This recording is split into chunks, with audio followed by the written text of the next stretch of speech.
The Magicians Podcast, brought to you in association with the Magic Circle.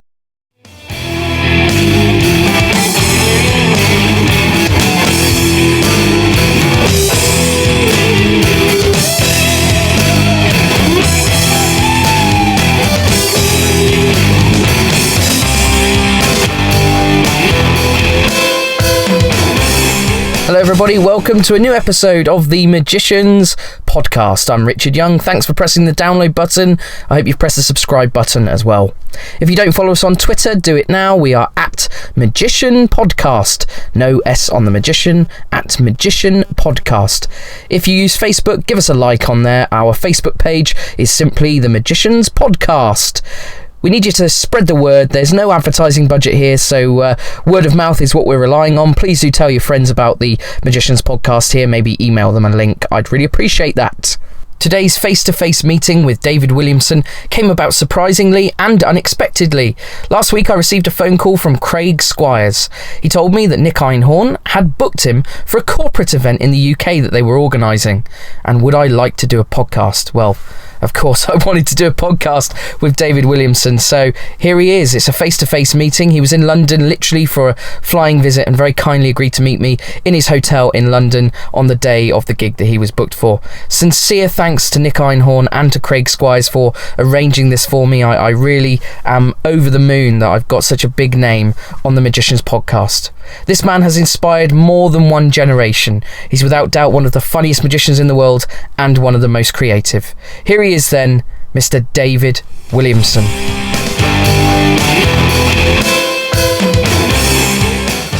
So here we are with David Williamson. David, how are you? First of all, apologies for waking up this morning. How dare you? Don't you know I'm jet lagged? Are you a morning person normally, or? No, I don't know. I guess I'm forced to be a morning person by my family. Oh, really? Okay. Yeah, not naturally. If left to my own devices, no, I'd still be in bed. A lot of creative people work nocturnally, don't they? Yes. Quite late and stuff. So you're in town just for 48 hours, I think, isn't it? I think so, yeah. Something like that. Yeah. You looking forward to the show tonight? I am. Am I doing a show tonight? You tell me. My handlers have told me I'm here for a reason. Yeah, I am looking forward to it, yeah. It's brilliant. So I've been doing my research on you, and obviously I'm a big fan of yours as well. No. But you haven't done deep enough research then. No. Obviously, you've just scratched the surface. Yeah, hopefully just the surface, but you're going to fill us in with some of the By the end of this, my goal is you're no longer a fan of mine. You're just a miserable old creep. Yeah. So Craig, who helped arrange this interview. Who? Craig, the guy who doesn't shave, yeah. Yeah, the guy who met you at the airport. Right, yeah. that guy. Do you know, someone last week at the Magic Circle thought he was me. And I don't know if I was offended. Oh, that guy. He looked like Brad Pitt. Yeah. So he came up with a great question. And actually, I decided it should be the first question. Okay, my favorite color? No. If I were a tree, why a raccoon? Willow. Why a raccoon? Yeah, why? You'll have to ask the people who made him. I mean, I didn't have anything to do with it. I just, I'll tell you the whole story. You want the history of Rocky? Yeah, It has nothing to do with me. When I was 15...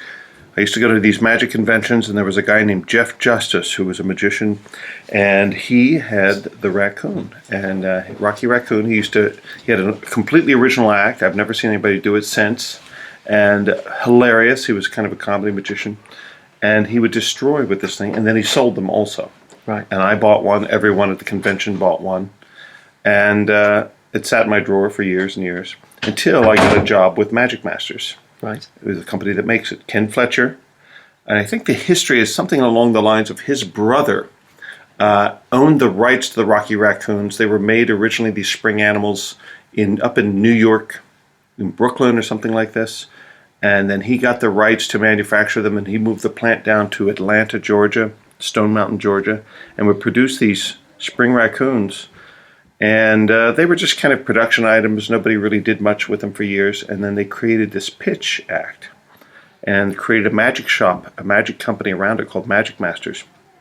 And Ken Fletcher started these magic shops around the country, Magic Masters, and it was a concept shop. He first started in the hotel lobbies, and he noticed that the businessmen would gravitate towards the metal and brass magic tricks, and the higher the prices went, the more interest there was in them. So he eliminated all the plastic, all the crap tricks, and he just had high-end coin tricks and very nice wooden props and so forth, turned pieces, and put high prices on them and would do a dem.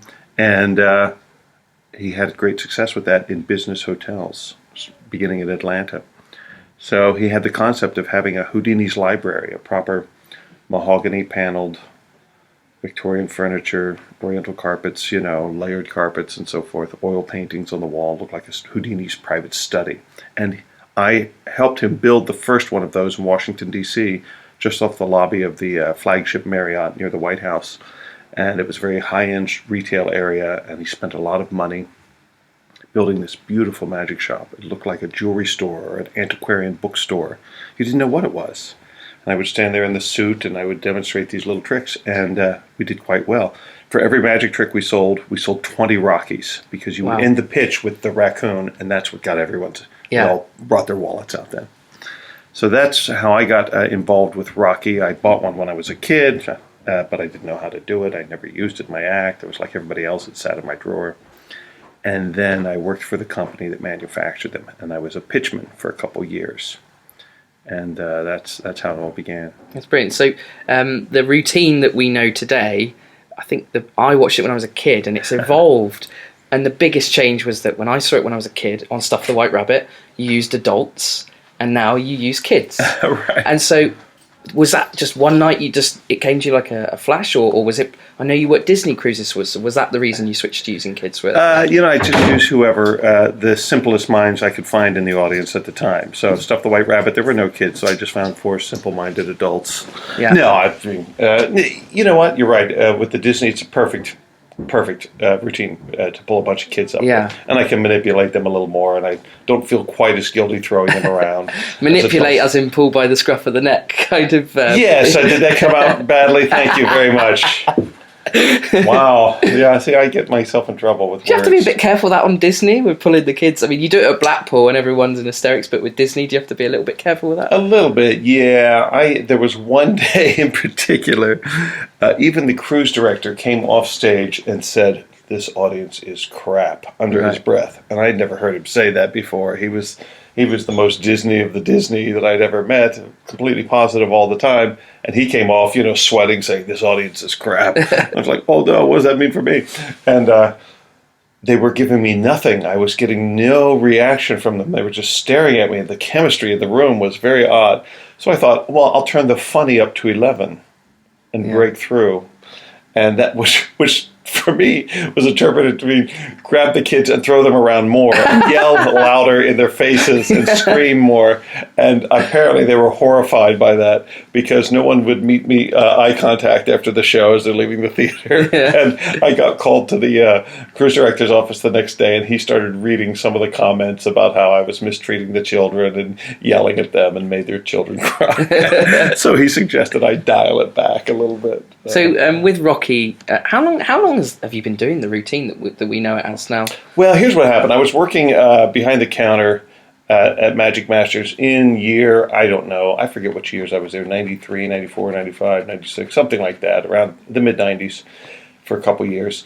And during that time, I got a call from Milt Larson. And they were producing a magic show for CBS that Harry Anderson hosted, called Magicians' Favorite Magicians, right? Some crazy show. And they asked me, he said, "What if we brought you on the show, what would you do?" And I go, "I don't know." And he said, "Well, what could you do in the audience?" So I just, out of panic, created this routine on the phone. As I was speaking, I was making it up. I said, "I will have a woman, and I will take a deck of cards and stick it in her purse, and I will grab 2 guys, and Rocky will fly, and the cards will squirt out of the purse, and they will catch it in the code, and then we'll do it in the audience." And I just kind of, out of panic, because I wanted to be on TV, just kind of made this routine up. And he said, "Perfect, you're hired," and hung up. And then I thought, how the hell am I going to... I just kind of made that up. So I went to Nick Ruggiero, who was living near me at a collector's workshop. Yeah. It was a magic manufacturers. They had a beautiful... company out on a horse farm in rural Virginia near Washington, D.C. They make beautiful things, don't they? They made very nice, beautiful kind of collector's items, props. But I said, "Hey, I need a cage that will shoot a raccoon like a cannon out of the, and they came up with this design. It was perfect, and it launched the raccoon 20 feet in the air, and I still have that same prop that I used, the same one. I haven't replaced it, and it's held up. So he made me the prop, and then I worked at the Magic Cat, got booked at the castle for a week, and John Carney helped me kind of go, figure out the beats on the routine. And by the end of the week, my voice was raw from yelling. Because I have no presentation. My presentation is yell a lot. That's it. That's my style. That's a quote there, isn't it? Yeah, yell a lot. That's a tip to younger magicians. The louder you yell, the funnier it is. And then by the end of the week, I lost my voice. So the next day for the taping, I had no voice. I was talking like this. And they said, we can't let you go on. We'll see how it goes in the dress rehearsal. They had a nurse standing by with a syringe with cortisone to stick in my neck. Oh, wow. And shoot the cortisone directly into my vocal cords, just in case. And just so there is an actual nurse backstage with a syringe ready to go in my neck if the first show doesn't go well. And I powered through it. So if you ever find the clip, it's just me with this froggy voice yelling and croaking out this. It was just, so the energy was very weird, but it got laughs and it made it to the air, so. Around that sort of period of time, I think 94, 95, you did The World's Greatest Magic as well, and you did Rocky on The World's Greatest Magic. How did that come about? That would have been the late 90s. Well, here's how those TV shows came about. I was on The World's Greatest Magic. I was also on Houdini's favorite Houdini. I don't know what it was. Secrets of Houdini, something. And then another one by the same production company. So Gary Ouellette. Yeah.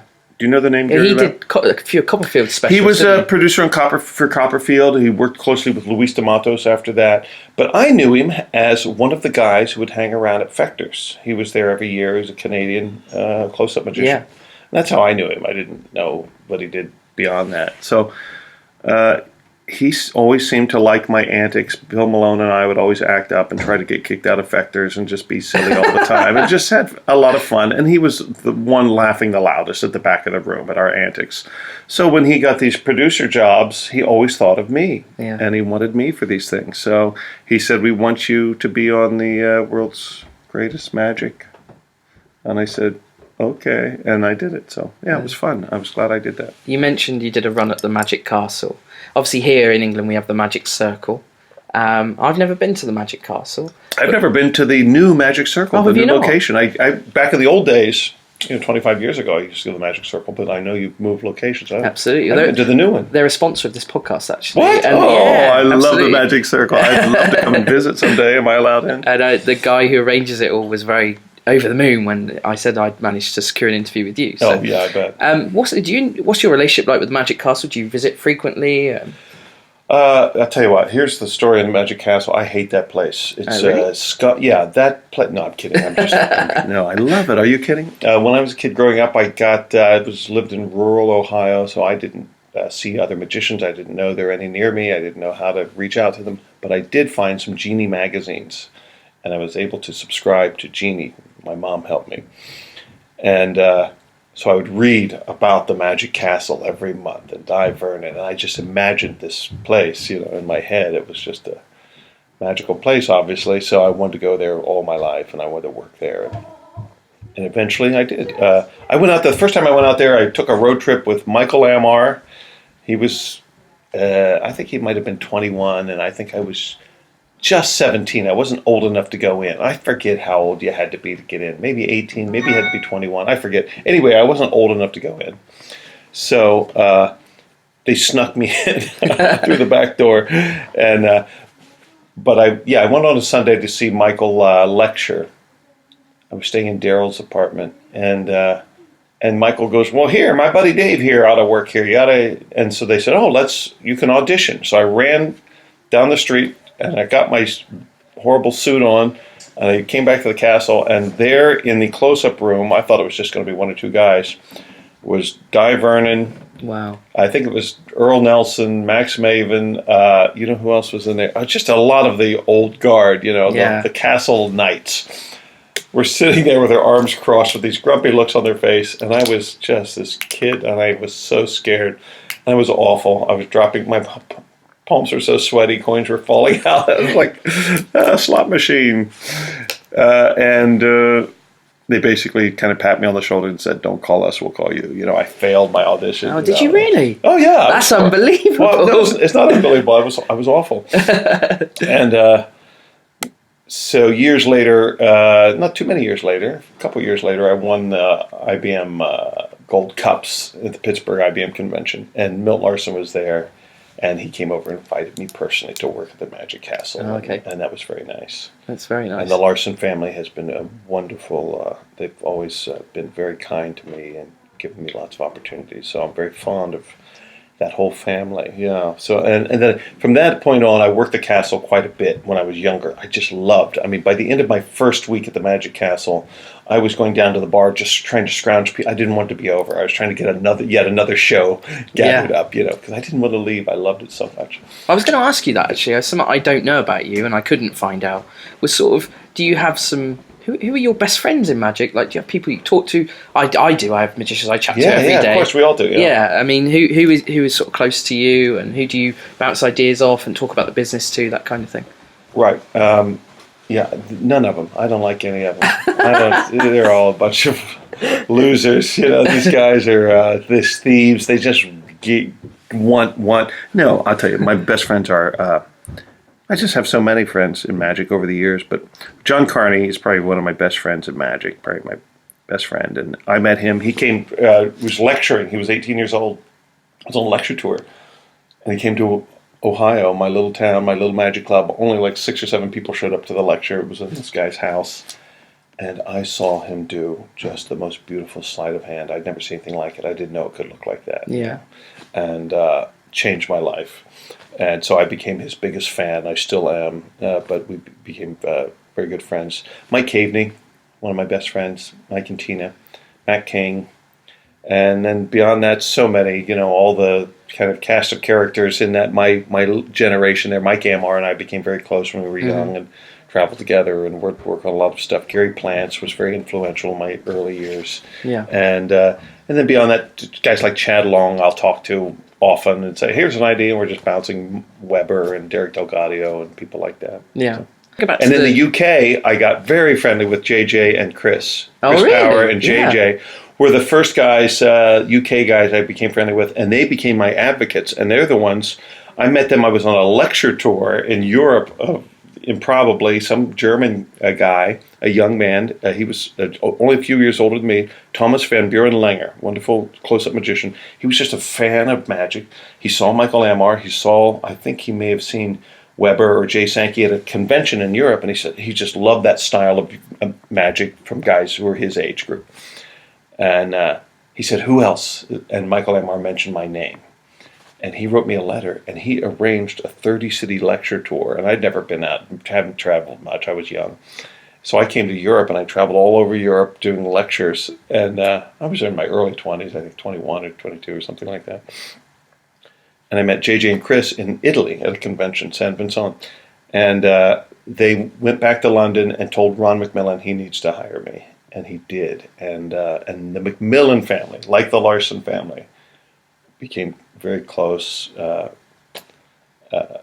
me, and they've been my advocates over here in the UK. You've done international convention many times, yeah. From that time on, from my early 20s, I've done the international convention many times. Yeah. And that's when I used to come over and I met, Bob Reed and Fred Robinson and Pat Page and all the greats, and JJ and Chris and Richard McDougall and Noel Britton and all the gang. So. When you do conventions, and you've gone for a period in quite a few of them at some certain points in your career, do you enjoy them? There's a lot asked of you. They want you to do a lecture and a close-up show and a stage show. And I do love them because I made the decision kind of early on. I saw the divide. I saw that some guys in Magic decided to make their living from other magicians. And that's not why I got into it. I never imagined myself making money from magicians. I wanted to make money doing magic as a proper professional. So conventions were just the icing on the cake for me, and they were just big social things. And I was such a cheap bastard. I didn't want to pay to go to a convention, Yeah. So I said, well, how do I get to go? Well, I'll try to get hired. Free registration. Free registration. I can't tell you how many conventions I used to sneak into. We had so many scams. We'd find, we'd photocopy badges, and we'd find a proper color yarn, and we'd write in our... I snuck into a lot of conventions as a young man. Yes, I did. I'll admit it now. I don't care. You got a bag full of different colors. I did. It's like con man. You go to the trunk of my car, and I have all the different badge styles and colors and inks and so forth. But so I love magic conventions. There was a time when I wasn't getting much work professionally, so I kind of dipped into the magic scene a little more than I probably should have. I said, I'm going to do a lecture tour. I'm going to do a lot of conventions this year. There was a little... Why did you say should have more than you should have? What, you mean overexposure? Yes, overexposure and burnout. Right, okay. Because I think that I never wanted to be the guy who people go, oh, Williamson, yeah, I've seen him, and just resent your presence there, like I'm taking the slot of somebody they really want to see. Right. I didn't want to be that guy, because there were guys like that I would feel that way about. It's like, oh, so-and-so again, yeah, he's at every convention. And if I didn't walk through the door and people weren't, if I saw one guy, I kind of go, ugh, it would kill me, Well, I think that's really interesting. That's something I want to ask you about, actually, is that magicians kind of shower you with plaudits, and Me? Yeah, they do, No, and they often say amazing things about you, and quite often I've done lots of these podcasts, and one of the questions I always ask my guests is who their favourite magician is, and your name comes up time and time again. But am I right in saying you don't really like all of that? You don't really like it when magicians sort of shower you with plaudits? No, because it's very nice on one point. If I was, but I know better. And I know they're being kind, and I shower other magicians with plaudits. I know where it comes from, but being on the receiving end of it, it's like, it doesn't help me, Oh, really? Because I know better. And any performer, any artist, anybody who puts anything out there, I'm the biggest self-hater there is. Everything I do is crap. I hate the look of myself on video, and so when people give me praise for some stinky thing I just did, it's like, oh, come on. Oh, really? Doesn't help me get any better, But yeah, it's very uncomfortable when people praise you, obviously. But that's why I don't like to be in the room with people I admire. Oh, really? Like, I have so many, like Ricky Jay for me is an idol. And I'm just very uncomfortable being in the same room with him, because I don't want to... I don't know. I just don't want him to say something to disappoint me. Yeah. Oh, yeah. No, that's you know what I mean? Yeah. And I don't want that uncomfortable, because I'm just such a fan. I'm sure he sees me staring at him, And there's a lot of people in magic like that who I just adore, but I don't want to get to know them personally necessarily. Yeah. Because I don't want to ruin my image of them. So when somebody goes, oh, David Williamson's my favorite magician, then I think, oh, that kind of is an impediment to us being buddies. Oh, really? Because I want my buddies to go, hey, that was crap, and you shouldn't do that. You should dress better, and you shouldn't. That's I want to have a relationship with people who kind of tell me the way it is. That's amazing. But the people who say nice things about, I don't mean I'm not friends with them, but you know what I mean. I hope you. Yeah, it's an uncomfortable thing, obviously. Well, you're quite modest, aren't you? I think that's why. Yeah, I'm very modest. I am. I'm the most modest person I know. This year you've put out a DVD set with Lewis. I didn't put it out. Oh, right. Okay. Just like I didn't put out Williamson's Wonders. That's Richard Kaufman's book. Yeah, no, sorry, but And, what I mean is it's you on it. And it's, my picture's on the front. It's your material. I didn't put it out. And not that I don't claim it. I mean, but just technically, I didn't put it out. Luis has been asking me for years, let's put out this. We must put out the definitive Williamson. We must. I was like, no, thank you, no. Because I never, years ago, L&L and Joe Stevens and Murphy, everybody who produces these kind of things has asked me to do something. And my mother ran the TV center at the local university. And both of my brothers are editors, and they both passed away. But they were for years editors in movies and television, film, things like that. So I had a big, very strong video kind of team behind me. So I always did my own things. Like if I wanted to put out a DVD or videotapes, my first videotape, I did it myself. I didn't want anybody else producing it. And that's why I kept saying no to... First of all, the reason was because I didn't think I had anything else to say. I have a very limited my material is, very limited. It's not like I'm not like the Jay Sankey or somebody like that. I don't have tons of ideas. Well, that's interesting. These guys who can fill up just hours and hours and hours of DVDs. I have, maybe a dozen things that I've come up with, maybe, and half of those might be okay, and a couple of them are pretty good. But beyond that, it's just maybe my take on classic things might be interesting to some people. So I resisted. I was like, it's already out there. It's already been done. I don't want to repackage. And he finally, his charm offensive, and then he's, would sick Vanessa on me, and they would just both so wonderful and charming. And finally I said, okay, I relented and went to Portugal for a week, and they kind of, dissected me, and with David Britland, opened up my head and got me to say things and do things. And at the end, it was very cathartic. It was like, I'm crying at the end of every session and stuff. It was very intense week for me, but it was fantastic. And I'm glad they did it. Well, the last time you went to Portugal, of course, was you did EMC, didn't you? Yeah. How was that? What's that like, being sat in that room with all those? It's intimidating. It's no fun. No. I went there thinking, it's going to be a party. All my friends are there. Malone, Bill Kalush, good friend of mine, all of them. Everybody there. There were a few people that I didn't know that well. But for the most part, I knew everybody as a friend. And I thought, this is going to be a hoot, So I get there, and there's Guy Hollingworth, and there's Danny Ortiz, and Bill Malone, and they all have these serious looks on their faces, and they're all typing on their laptops, getting ready for their talks. Like this is some sort of serious meeting or conference. It's like, wait, I thought this was a magic convention. Did I get this wrong? I was completely unprepared. And I was like, oh shit. It was like just being in school again, I have a paper due here. So I had to, it was very nervous. And everybody was very serious. It was like, why are you behaving so well? Who are you trying to impress, But it was great. I mean, David Berglass was there. Yeah. And I got to speak with him for a while, and just all these great people. It was unbelievable. That's amazing. I loved it, but it was very odd. Let me put it that way. So the first time I saw you was Stuff the White Rabbit.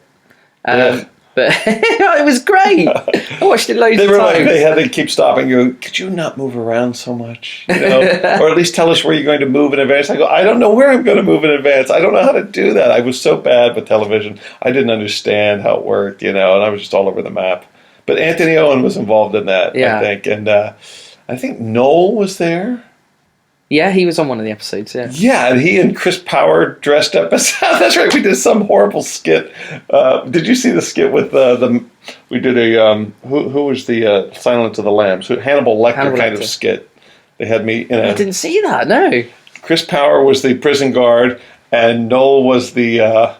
scientist, the psychologist. Yeah. I'm in the straitjacket with the mask, and I'm screaming through. Oh, it was crazy. That's brilliant. It didn't play very well, but we had the idea. We thought it was fun. Do you enjoy doing television? I know you've done some stuff with John Fisher as well. Yeah, well, no, it's nerve-wracking. I can't say I've never done anything on television that I think is any good. So, really? John Fisher, yeah, no, Why is that? I just think I'm awful. Some people get it. Some people understand television. Darren Brown, who's the best thing ever on television, right? Yeah, he's amazing. Easy to watch. He's so well spoken. He understands. He has a relationship with the camera and the audience. Lu Chen, in Asia, he understands it. He gets it. And others who know how to present magic on television, it's a whole different art form, I think. Yeah. One that I don't know anything about. So I'm all over the map. They're like, could you slow down? Could you do that? Could you, And actually, it was Ricky Jay who said to me years ago, so I had to do something on television. He goes, you have to have somebody in the control room. You have to have somebody, your advocate, during rehearsals, looking at a screen, standing beside the director going, edit that out, or don't show that angle, or this is bad, or you have to have, and he said you have to be a bit of a tyrant and a little bit of an asshole if you want it to look the way you want it to look. Oh, wow. Because if you just go in there trusting that they know what they're doing and I'll just do my little thing, you're going to get screwed in the edit, Yeah. And in my case, that's usually true. Yeah. Because even John Carney was on David Letterman's show, and they just put him in such a difficult position. They had a camera looking right down into his bag when he was doing the loads, and they used that shot at the wrong moment, And so Yeah, television's hard. There's no malice there when they do that, though, is it? It's just no, it's not malice. It's just they don't know. Yeah, they don't understand it. It's a simple thing, but you need a magician. Yeah, to make the decisions.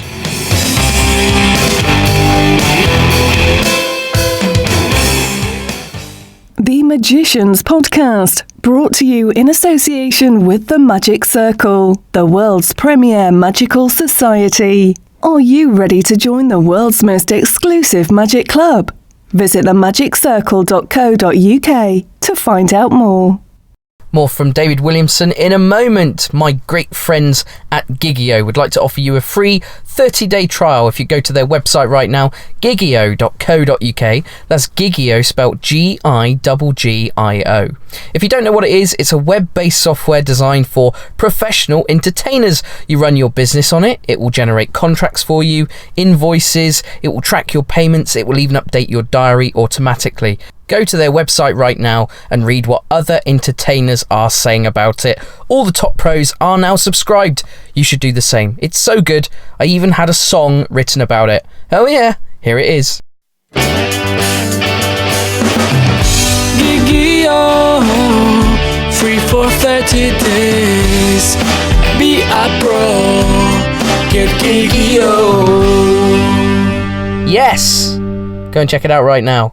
Okay, let's go back to David Williamson. Something I found online when I was doing my research about you is you have an act with a waiter's act that you do with another guy, and you're like undercover waiter. This is absolutely brilliant. If you don't know about this, look at. Well, it's an old website. We don't do it much anymore because the guy I do it with is such a busy actor in LA now and I'm busy now with what I'm doing. But when we started it, we were both starving for work, maybe 20 years ago, Jay Marshall pulled me aside and he handed me a little pamphlet and he says, "You need to do this. Nobody's doing this anymore." And it was a little pamphlet from the 50s called Soup's On, the Comedy Waiter Act. Right. And it was the description of an act that this guy did back in the 50s in Chicago for kind of blue-collar shows. And he was a rude comedy waiter, basically. He said, you get the ball rolling by, he had some chemical in a syringe that was icy cold when it hit your flesh and would evaporate immediately, and he'd hold that under a tray. So the first thing he would do is walk through the party and squirt this on women's legs, surreptitiously. And he's 10 feet away by the time they scream, and, he's just getting the atmosphere going. And from that point on, just all hell breaks loose. And he has all these hilarious gags that he does throughout the evening as the waiter. And I just thought it was a great idea. I'd never heard of it. And the guy in the book, the pamphlet, the guy who wrote the pamphlet said, if you get punched or thrown in the pool, you're a success. So I was like, I don't want to do that. But then Bill Hers, who was booking me for a lot of corporate shows in those days, we decided, hey, how about a magical comedy waiter rather than just a rude comedy waiter? So he started pushing me as a kind of an undercover magical waiter where magical things would happen. And he sent me out to some corporate events. And Comedy Central, are you familiar with them? It's a channel, a comedy channel in the U.S. I was doing a lot of work for them on their corporate side, like for their affiliates and so forth. They would send me out to a lot of their events undercover. And, for example, my mission, it was like a Mission Impossible. They wanted me to make sure the president of MTV Networks, which was their friendly rival network, under the same umbrella of Time Warner Cable. They wanted me to make sure at this big celebration that he got a cake dropped in his lap. So that was my mission, to go, just ruin this guy's party. And I did. And he eventually thought it was hilarious. So he hired me back to counterattack Comedy Central at one of their events. And so I was this weapon, that they would use and send back and forth to these parties just to create havoc. And it was good fun. And then I met my friend Dan Satchoff. We did some corporate shows together. He was a speaker and an actor. And he has a wonderful Broadway voice, and he's a magic geek. He likes magic.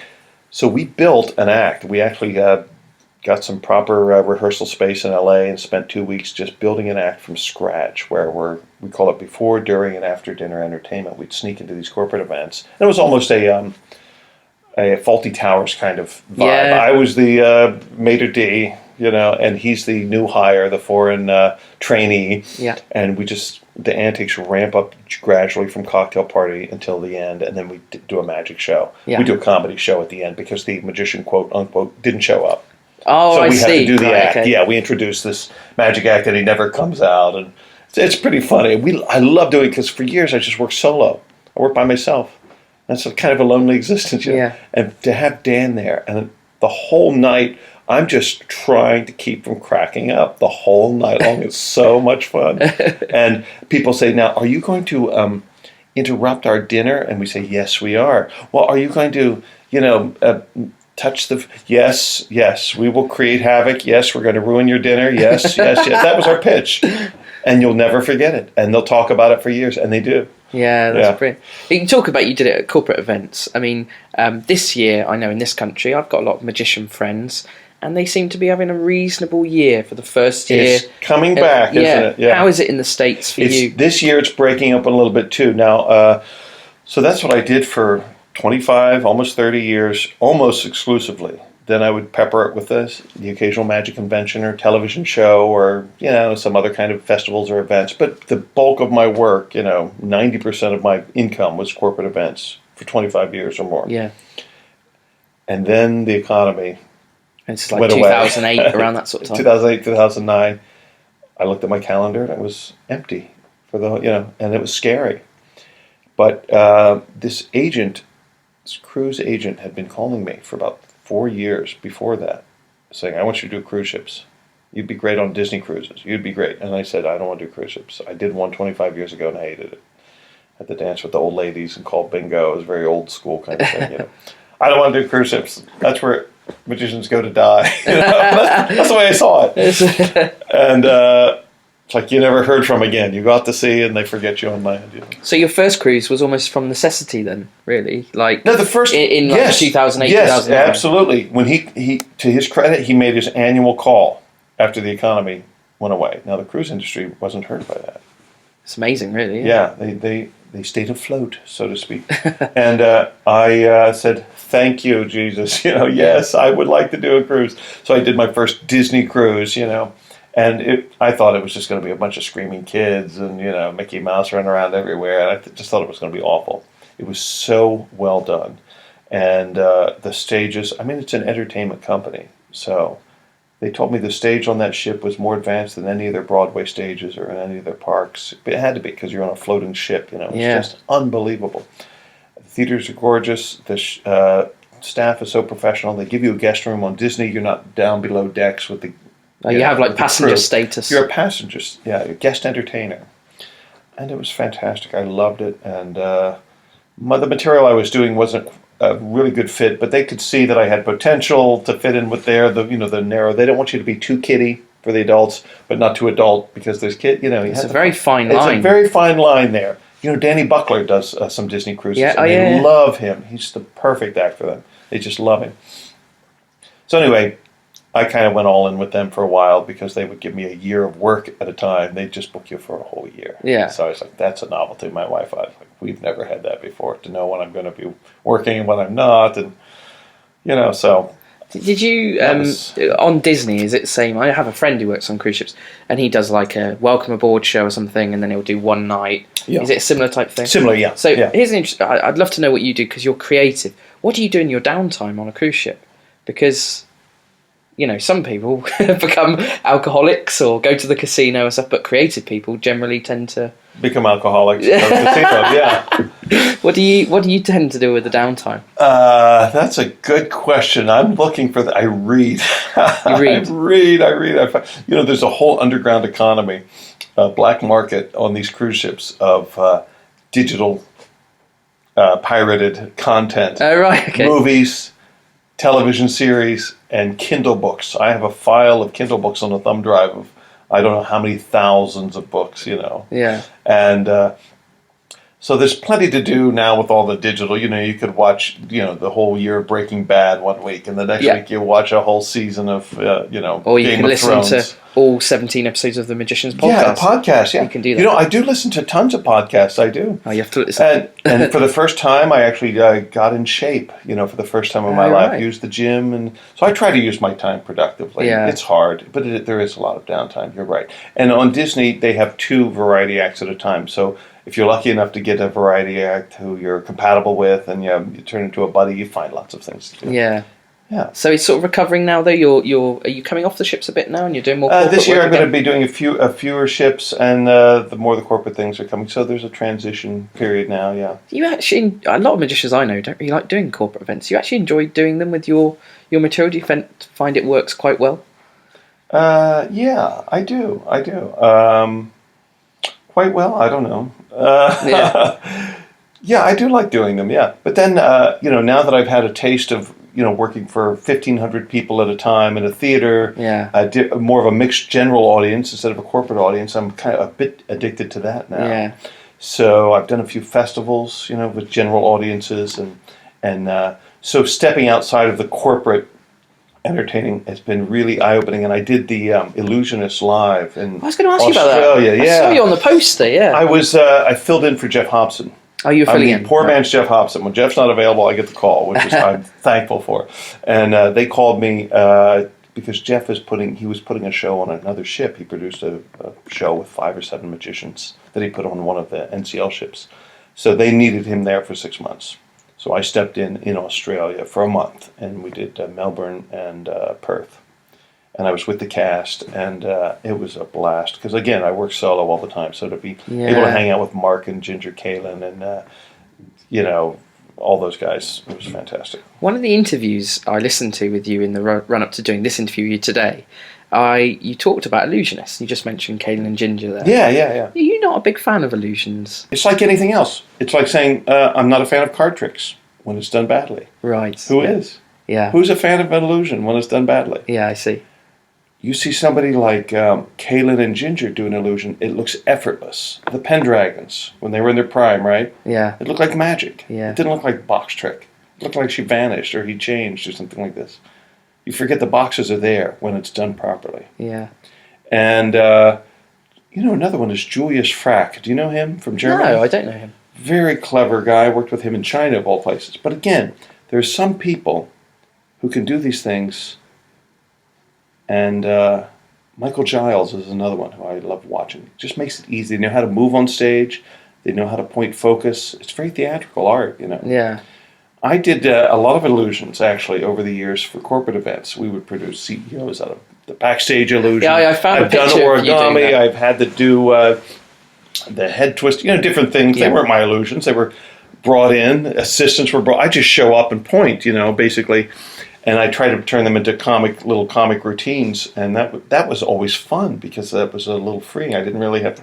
I remember the head twister. Yeah. And it was the whole body twister, the one where the body ends up twisted and up it in ends the up middle. with 2 little hands. Yeah, exactly. Yeah. We had to do that.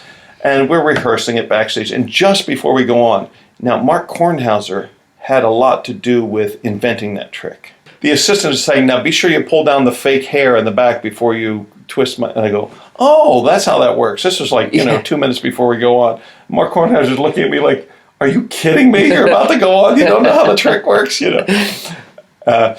But it's usually 2 world-class illusionists who are my quote-unquote assistants on stage. I see. You know what I mean? Yeah. We would just kind of take turns being, Bill Hers would send these teams out. The Majestics, Mike Giles and Stacey Jones were together back then. But they were the assistants. Right. And I was the magician. Amazing. The least qualified person on stage to be doing illusions.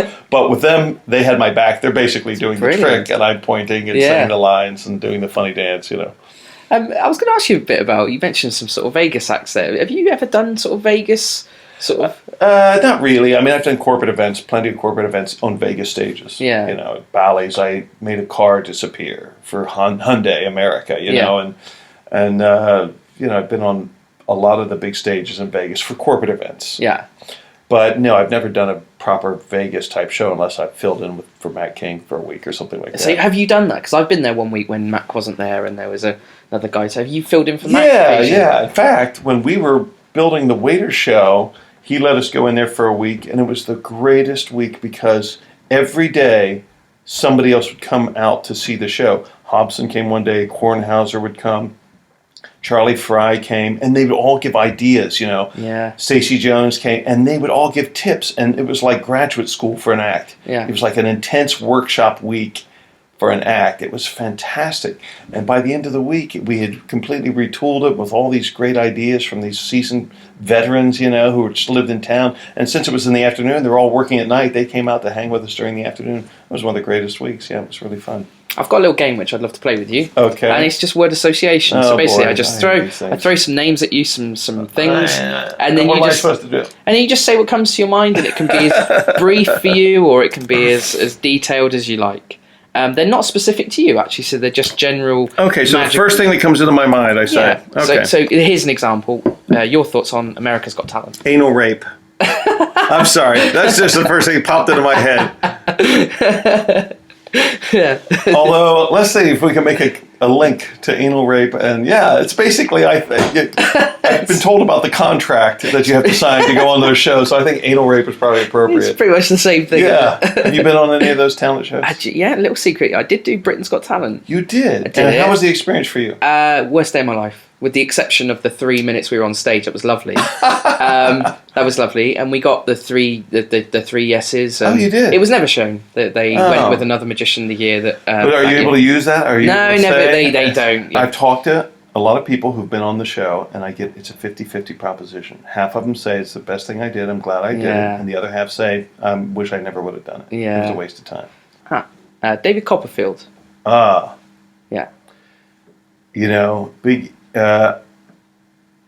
there's so much to say. He's such a huge presence, right? You were a consultant on one of his shows, weren't you? I couldn't find out my what name for. was on one of the shows there. What were you involved with? Because I couldn't find it out.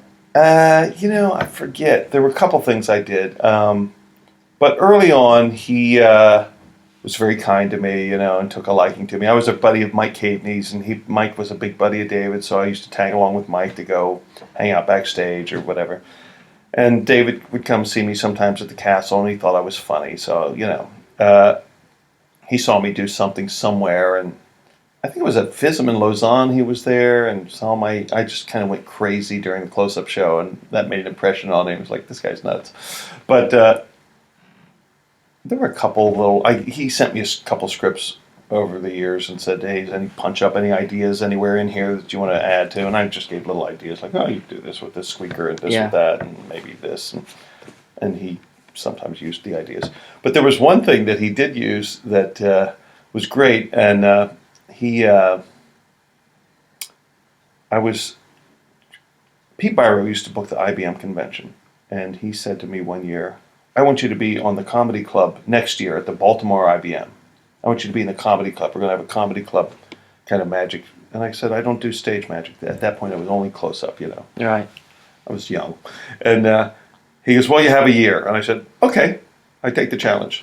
A year later, I'm in Baltimore, and it's the night before the show, and I'm laying in bed panicking because I hadn't thought of anything, and I still don't do, I only do close-up. It's like I hadn't given it a thought for a whole year. And I'm panicking, and I go to bed with this panic. And in the middle of the night, my wife wakes me up and says, what are you laughing at? And thank God she woke me up because I remembered what I was laughing at. I had dreamt this whole routine, this scenario, out of fear and panic. Really? And with how to do it, the props, the music, the whole routine. And everything was available from the dealer's room. So I got it all together, and I did it that night on stage. And Chris Kenner was in the wings, and he immediately called Copperfield and said, you got to do this, and they called me a week later and said, hey, can we do this thing, Are you allowed to say what it was? Or? Yeah, it was the pants changing places on two people. Oh, yeah. The underpants, Yeah. I dreamt it, so it was like, I had a spirit Sans cloth. Mine was very crude, and the method was obvious. But actually, I fooled a lot of people with it. Because here's what I did. So I grab a kid, and I have a laundry marker, and I get an old lady from the audience, and I have her put a number 1 on this kid's, and then pull, give him a wedgie, basically pull his underwear up from out of his pants, and then the other kid's sees what's about to happen. I have to chase after him and grab, holding, wiggling, and the woman writes number 2 on his, so they stand there, and then the music starts, and it's of course inappropriate. It's the Doors, Touch Me, come on, and touch me. It's just completely inappropriate. And then I have the spirit Sans cloth, and I hold it in front of the first kid, and the kid rises up off the ground and floats around, because I'm basically holding with my arm, but it looks hilarious. And then he's shaking around, and then this little pair of underwear appears, and I walk over to the middle of the stage, and it's kind of like a Copperfield thing where it dances back and forth and up and around. And then I come over the second kid who gets jerked up in the air, is flying around, and then the little underpants, and then So basically, I call it shorts changed routine. And the big line was, which one of you has number 2 on your pants, And they changed places. And I remember, I think it was Steinmeier who might have been in the audience, and he came over later. So how did you do the thing? And it fooled everyone. Because they actually would change places. Yeah. It was just 2 kids from the audience. And I tried it with adults. I did it with 2 big fat men once. Very funny, because the underpants were giant. Little kids, more inappropriate, but very funny. Never thought of doing it with hot chicks, of course. Yeah. That's just not my style. I don't think it would come off as creepy with me. But anyway, of course, Copperfield did with hot chicks. And they used the same music, but they had a whole different method and to produce the whole thing. And he did it on television, and he did it on his tours, and he thanked me profusely. And they said, what do you want for that? How much money do you want? And I was like, I didn't want to be one of those guys who was hitting them up with invoices for money. And it's like, I'll never do it other than as a gag at a magic convention. I only did it like 2 or 3 times. Yeah. And I said, just send my son an autograph picture, because my son was young. Oh, that's so nice.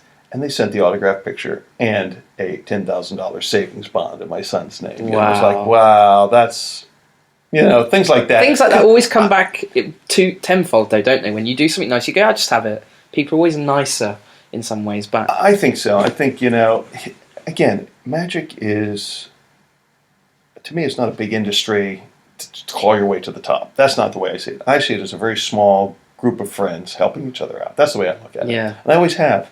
And it's very fraternal. I mean, it really is. More than any other kind of art form I've ever been involved in or seen. I think, magicians are very open to helping each other out. And that's the spirit I've always gone into any dealing with any other magician with. And it does. It pays off. Anytime I've ever worked in magic, there's no money in magic conventions.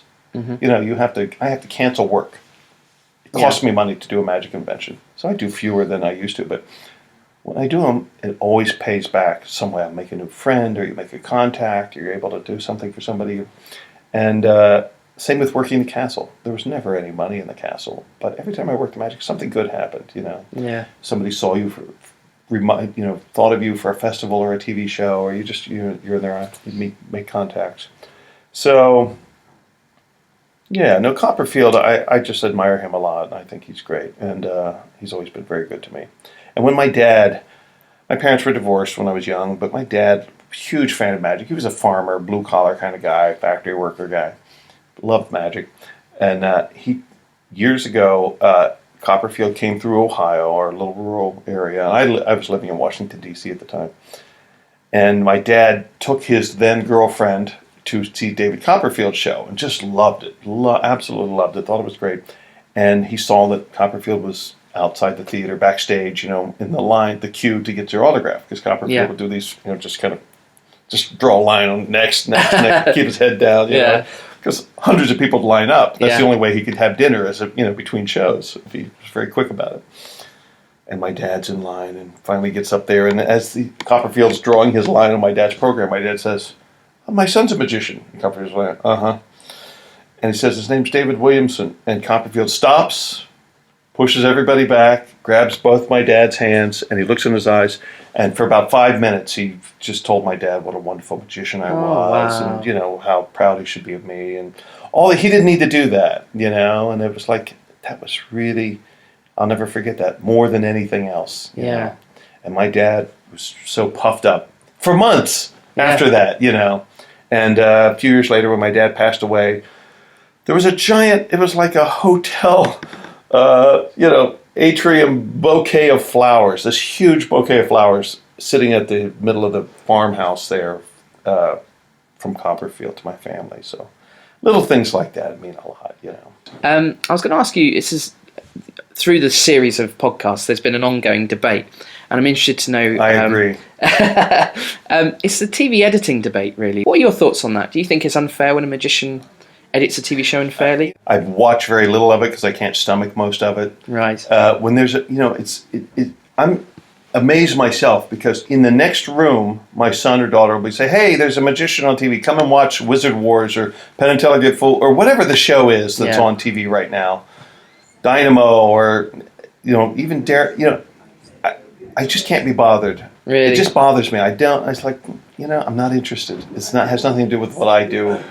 It's a whole different thing. TV magic, I usually just get pissed off. Really? You know? Yeah. So it's like, it's usually a disappointment, and I'm just not interested. But I do go back to an essay that Gary Ouellette wrote in Genie magazine once. It was a response to all the criticism he was getting for some particular edits for some of the Copperfield shows. Yeah. And he said, okay, guys, everybody calm down. He said, here's the reality that you haven't wrapped your heads around yet. Number one, it's a TV show. It's a TV show first. It's a TV show. It's meant to sell soap and cornflakes. That's the goal. Wow. It's a TV show. Okay, number two, it happens to be about magic. That's the subject matter. But number one, this is a TV show. Number two, okay, it's about magic or puppetry or, Whatever. you know, Yeah. laundry, you know, whatever it's about, bowling. Yeah. Doesn't matter. It's a TV show. So get over it. Get over yourselves. Yeah. And, you know, causes problems for live magicians, yeah, because they go, oh, let me see you levitate like David Blaine. Yeah. Like, okay, give me a camera and a budget of $1 million and I'll levitate like David Blaine, you know. I was going to ask you about Richard Kaufman, who wrote your book and put your book out. Yeah. How was that when someone writes a book all about you and your magic and it goes out? It's, you know, I was young. Again, I was young. I should have said no. That was when, let's see, I think I had just left Magic Masters and I had no work. I didn't have a corporate career going yet. And that's when I was doing a lot of lectures and conventions because there was a 2-year period there where I was a bit panicked, you know, because we had bills and I had left Magic Masters. I didn't really have much of a career going. So that's when I dipped in a little too much into the magic scene. And that's what I was talking about. You know, you get a bit burnt out if you do too much of it. So I was doing a series of lectures on the East Coast, and Richard was at one of them. And he immediately came up to me, and he said, let's do a book. And I said, let me think about it. Okay. You know, I was like thrilled because, you know, all my friends had books, you know, Michael Lamar and Daryl and John Carney had a book at that point, and Gary Kurtz and all the Jay Sankey, all my contemporaries, you know. It's like, hey, when do I get my book? You know, it was like I had the completely wrong-headed about it. It was an ego-driven decision. So he came to my house in Washington, D.C. for a week, lived with me, recorded all the routines, and he went away. It was just 1 week, really. Yeah, I didn't have much material. Yeah. I mean, that book, he told me later, that was the thinnest book they could. They actually had to put 2 blank pages on either end of it in order to justify a hard spine. Oh, wow. Yeah, it was the thinnest book in magic at that point, which I'm proud of. Well, it's very rich in content, though, isn't it? Debatable. But anyway, so he did it, and I was very happy with it. A week after I agreed to do that, I was working at Magic Castle, and I lectured there, and Mike Caveney, who I didn't know well at the time, but I knew well enough to know, you know. He said, let's do a book. And I said, God damn it, I just signed with Richard Kaufman, which was his competitor. He said, what? I said, I know, I'm sorry. I should have done it with you. But no, I'm happy with the book. I mean, I think he's translated to a few other languages. 3 countries, three languages I've read. So yeah, it was great. And, you know, if I could do it all over again, I wouldn't have done it. I'd wait, you know, another 20 or 30 years and do it. But this has been the fastest hour of my life. Really? It's an hour? It really is. And yeah, so I always end the podcast with the same question. And I think hopefully you're going to have a great answer. What advice would you give to a young magician? Make sure your girlfriend has a good job. That's always my advice. Get a girlfriend with an education and a good job, and you may have a chance. You reckon? Yeah, I'm not kidding. Yeah, I don't have advice. I usually try to talk young magicians out of going into it for a living, because those with the tenacity will ignore me, just like I ignored all the people who told me not to do it for a living. They said, if you love magic, don't do it for a living. From people I respected, to my family, to, you know, business leaders in my town, it's like, don't do it for a living. Don't do it for a living. You know, it doesn't have, you know, the best magicians I know are amateurs in the best sense of the word. You know? They don't try to make a living out of it. Darwin Ortiz took me aside when I was in my early 20s. I was at a magic convention in Texas. And he sat me down. He could see that I was the young, up-and-coming guy, you know, and I was probably carrying myself a bit like that, I can imagine, looking back. And he said, look, it's all well and good to be the flavor of the month at the magic conventions, and to get your name in the magazines and have Richard Kaufman do a book.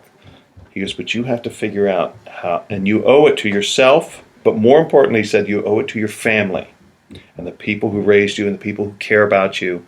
You have to figure out how to make a living doing this stuff if this is what you're going to be doing.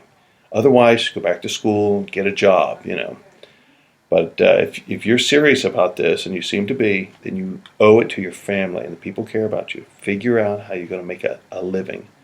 Not just knock around from job to job and convention to convention and so forth, but figure out a plan. How are you going to make a living? And boy, that was a dose of reality. It's like, get over yourself. And Paul Gertner also took me aside and he goes, the moment you start believing what people say about you and the press, in the magic magazines and stuff, the press that you get, the moment you start believing the good things and the bad, if you start believing that stuff, you're sunk. Wow. Don't believe any of it. Just keep your eye on the prize, do the best thing you can, the best magic you can do. And so those were a couple good ego checks that I got when I was young that I needed. And but I had plenty of people who tried to talk me out of doing magic for a living. And I thank them because I wavered a little bit. And there were times in my career where I was like, God, I should have finished college. I should have, this is tough. This is hard. This is disheartening. I don't like it anymore. What am I going to do now? And there was one young man in particular who I told he was having a crisis. He was young. He's very talented, young sleight of hand guy. He would win convention contests, and he was just such a talent. And he said, my dad wants me to go into the family business and hates this magic stuff. He wants me to finish school and take over the family business. And I want to be a professional magician like you. What do I do? He's asking me. I said, listen to your dad. Wow. I said, you're a great magician. You'll always be a great magician. And you'll never resent magic. You'll never regret making a good living. These days, he hires me to work the booth, the trade show booth, of his multi-million-dollar company that he heads, the family business. Yeah. And he travels around the world and has a beautiful wife and just has a wonderful life and makes lots and lots of money. He has no worries financially, and he's still a great magician, and I think he loves card magic as much as he ever did, So, David, that was an amazing answer. Thank you so much for your time. My pleasure. Thank you for slotting us in. And I know you're only here for a few days, and this has been absolutely terrific. David Williamson, thank you very much. Thank you very much. Pleasure. Wow. Just wow. What an amazing privilege to sit and chat to David Williamson for an hour. David, thank you so much for your time. It was really great to meet you and chat about your career. If you enjoyed it, please do email a link for this episode to one of your magician friends. Let's spread the word. I really need you to do that. Thanks very much for tuning in this week. There'll be another new episode next Friday. See you then. Goodbye.